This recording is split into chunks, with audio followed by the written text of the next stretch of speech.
Noipi, ang lakas ng balita ngayon na ito daw si BBM ay nagbabalak tumakbo bilang Vice President sa 2028. Ano ba yan? Kung si ex-President Duterte nga, kahit na po pwede, hindi ito ginawa ni Tatay Digong noon. Sa dinami-dami ng kanyang mga supporters na talagang pinipilit na siyang tumakbo sa pagka-vice presidente, no? Tinanggihan niya ang lahat ng yun. Bakit? Sasabihin ko sa inyo mamaya, hihimayin natin punto por punto. Pero bago yan, no? Nakakapangilabot lang talaga, talagang nakakapangamba.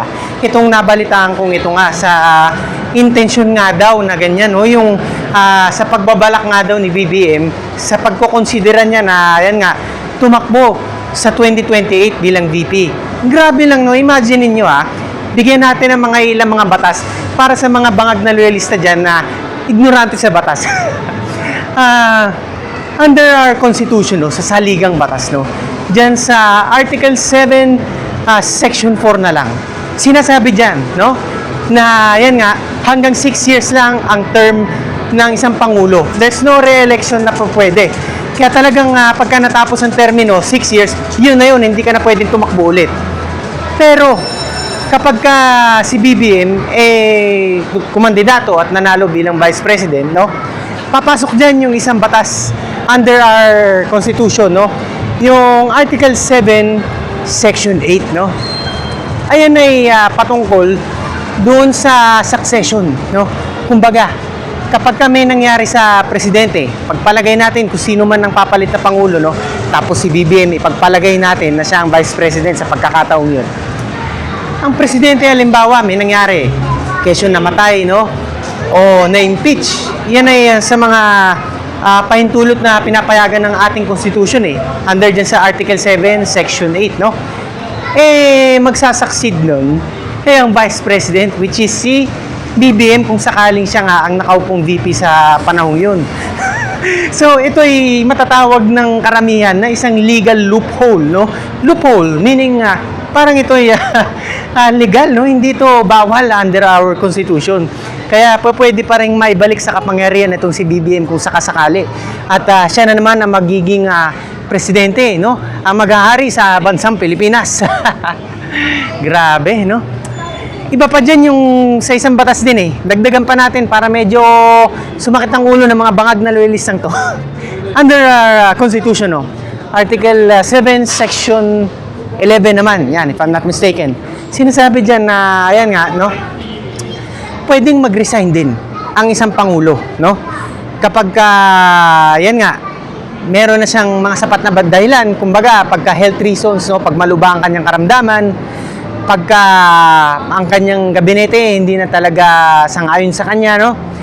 At kahit na yung military o pulisya, pag hindi na sang-ayon sa presidente, no? Tulad na lang ng nangyari nung panahon ni Pangulong Joseph Estrada noon.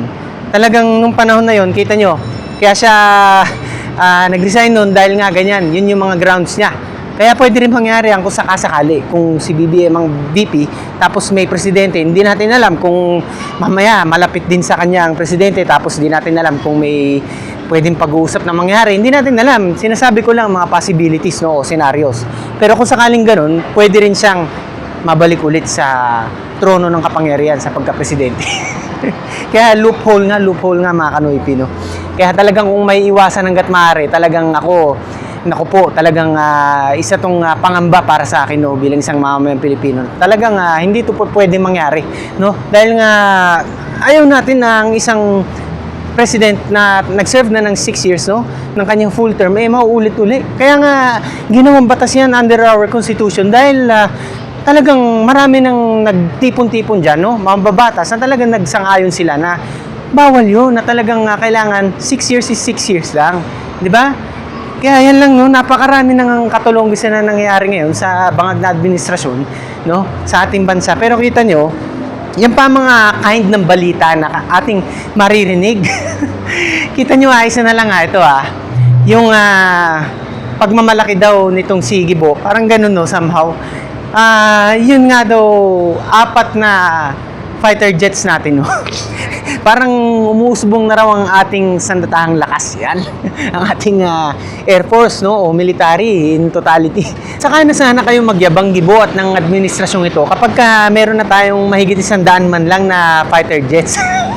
Hindi yung nga apat lang, tapos kung masabi mo na ganyan na hindi na tayo pwedeng bibiruin. Kabiro-biro talaga yun. Imagine niyo isang magaling lang na fighter pilot ng kung ano mang bansa yan pagka nagkagera, wag naman sana, no? Tumba yung apat na eroplanong yan sa isang piloto lang. Di ba? Gibo, alam ko may alam ka din sa warfare, sa military. Tapos apat na eroplano pagkakalandakan nyo. Di ba? Ano ba yan? Ito na lang Iran na nga lang kita nyo nakikipagsabayan sa Amerika sa usapin ng digmaan, kita nyo. Kahit na ganyan ng Iran, hindi sila nagpapadaig dahil nga matagal na silang naghahanda throughout the years talaga, no? Nag-aalat sila ng budget para ma-upgrade ang kanilang defense systems. Yan ang dapat na ginagawa din ng Pilipinas, hindi lang puro dakdak, no? Kita nyo nga, ito na lang mga kanoypi, yung trilyones na ninanakaw sa pondo ng bayan, dyan sa flood control. Ang dami na sanang additional military weapons ang ating na-upgrade dahil sa pera na yan. Hindi lang yun, pati mga infrastruktura sana, ang dami nang naipatayo. Di ba? Tumaas na sana ang antas ng buhay ng mamamayang Pilipino ngayon sa laki ng ninakaw na yun. Trilyon ba naman di ba? Tapos ayan, apat na eroplano. Parang big deal na para sa inyo, Gibo. Grabe lang talaga. Isa pa, ito mga kanoypi Ito daw si Junior nga, pinauubaya na nga daw sa ombudsman yung tungkol sa usapin ng kanyang pinsan na si Romualdez. Sabi ko na nga ba ayokong isipin na moro-moro lang ito, no? Ayokong isipin talaga. Pero, ang dami-dami kong nababasa mga comments online na talagang sinasabi nilang, ayoko na lang magbanggit pero ako, napapaisip talaga ako, no? Imagine niyo na lang mga kanoypi, kung talagang gusto niyang mapabilis ang investigasyon dyan, ba't hindi natin ikumpara yung pagpapakulong na nangyayari sa mga nalilink kay VP Sara? Ang bibilis nilang umaksyon, nalalabasan agad na warrant of arrest, nakukulong agad. Yung iba, wala pa talagang matitibay na ebidensya, nakukulong agad.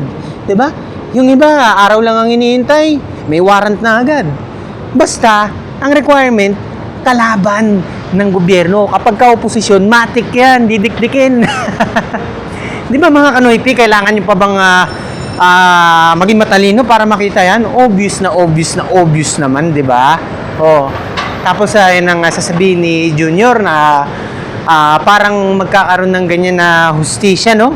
Pauubaya sa ombudsman. Sino ba ang ombudsman? Di ba? Tapos ito pa. Survey. Parang binabaliwala ni BBM. Baka nakakalimutan mo, Junior, sino ba nasa kapangyarihan ngayon? Ang nasa kapangyarihan, no? Kahit pagbasihan natin ng mga historical data, no? Sila ang matataas dapat sa survey kasi nga sila nakaupo sila ang administrasyon di ba? Incumbent. Pero yung magne-negative 30, no, negative 15 ka.